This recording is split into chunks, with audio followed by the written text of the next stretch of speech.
What's up, guys? Welcome to Game 3 of the FIDE World Chess Championship. Magnus Carlsen and Jan Nepomniachtchi. Jan is white in this game, and here we go. So e4, e5, knight f3, knight c6, bishop e5. If you remember, this is the exact same opening that they played in Game 1, and everything is the same until this moment. So instead of a4, the last game, or Game 1, Jan played h3, and that's when Magnus went for that knight a5 line and sacrificed the pawn, and actually got some nice compensation, got into a pretty good position for black. So Nepo decides to avoid that and play a4.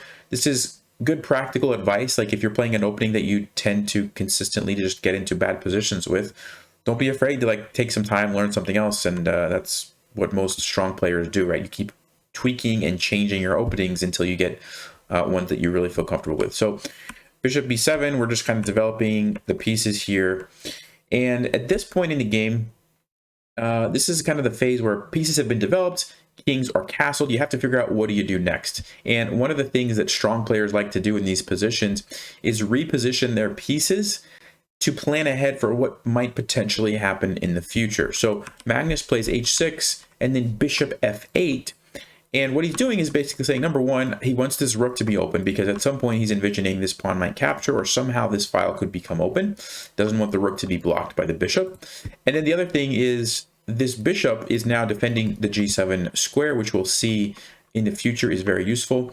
And also, you know, there's really no point to having it guard this diagonal because the bishop can't go there, so you don't really need it defending this. That's why he played h6 first, to prepare to play bishop f8. So just kind of reorganizing your pieces to where you think they're going to be most effective. Nepo's doing the same thing, playing knight to e3, so that now his knight has the option to go to either of these squares. Okay, so this is kind of an interesting part of the game. Magnus goes back to e7 with his knight. Then we have c4. He takes it and then goes back to c6. And what I believe, and this is just my 2200 opinion, is that a lot of times c3 is a move that white plays, and it really just prevents this knight from doing anything, right? You see that? When he moves here, he's probably thinking, maybe I'm going to come over here or play d5 and I'll recapture with the knight, something like that. After c4 happens, he's like, okay, well, now that c3 pawn is no longer there. These are actually good squares for a knight, so let's go back. And, you know, when you're in a kind of a closed position like this, you have time to do things like that, maneuver your pieces back and forth. If it was a very sharp position where people are like threatening checkmates on every move, you might not have time to do that. But in this case, he does. Rook c1, a5, so he's kind of solidifying this as a potential square for the knight in the future. Now, right now, it is just covered with the bishop, but that's something to keep an eye on. Bishop c8. Okay, so now we have this, and you see this battery here. Remember earlier, this bishop f8, he doesn't have to worry about that checkmate threat. It's already protected by the bishop. So black's king is actually quite safe here. So h3, this is a useful move a lot of times when you're getting towards the end of the game. You don't want your king to ever have trouble in the future with the back rank mate. And an easy way to prevent that and kind of plan ahead is just play h3. Because at any point in the future, if there's ever somehow a black rook or queen on the back rank, you just move your king. It's not a big deal, right? So if if you're not really sure what else to play, this could be something to keep in mind. All right, so we have c6. Bishop comes back. d5. Nepo kind of blocks off this file. Remember how we talked about this rook earlier? If black is able to open up this file, this could become involved. Okay, so e5.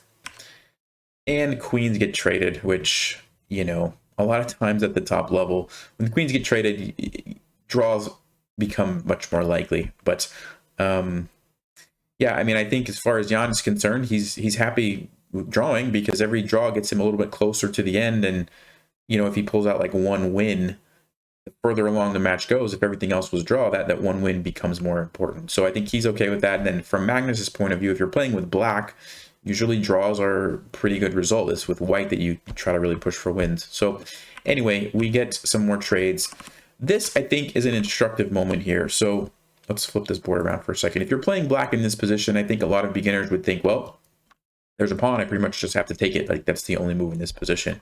And you know, what strong players will notice is that there's always another option. Like there's always another, not always, but most of the time in chess, there's another option. You don't have to just recapture. And, you know, after recapturing, this really isn't a great position for the black king. This bishop is really strong now.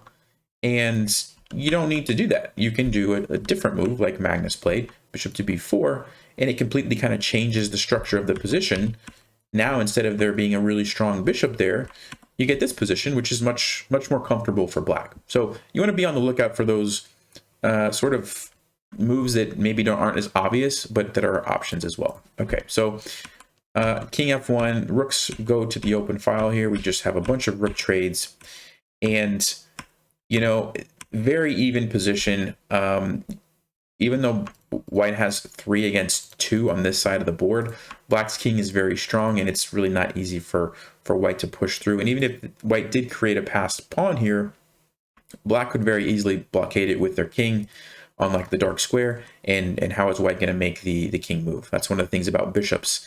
They can only ever control half of the board, right? Only the white squares. So most likely this is going to be a draw, and you know, the players didn't even really try too much to do a whole lot here, and we got a draw here. So 3 games, 3 draws, and yeah, that's where we're at. I wish that there was some like crazy queen sacrifices or super nice checkmates to show you guys, but this is what we got. I'll see you guys in round 4. As always, stay sharp, play smart, take care.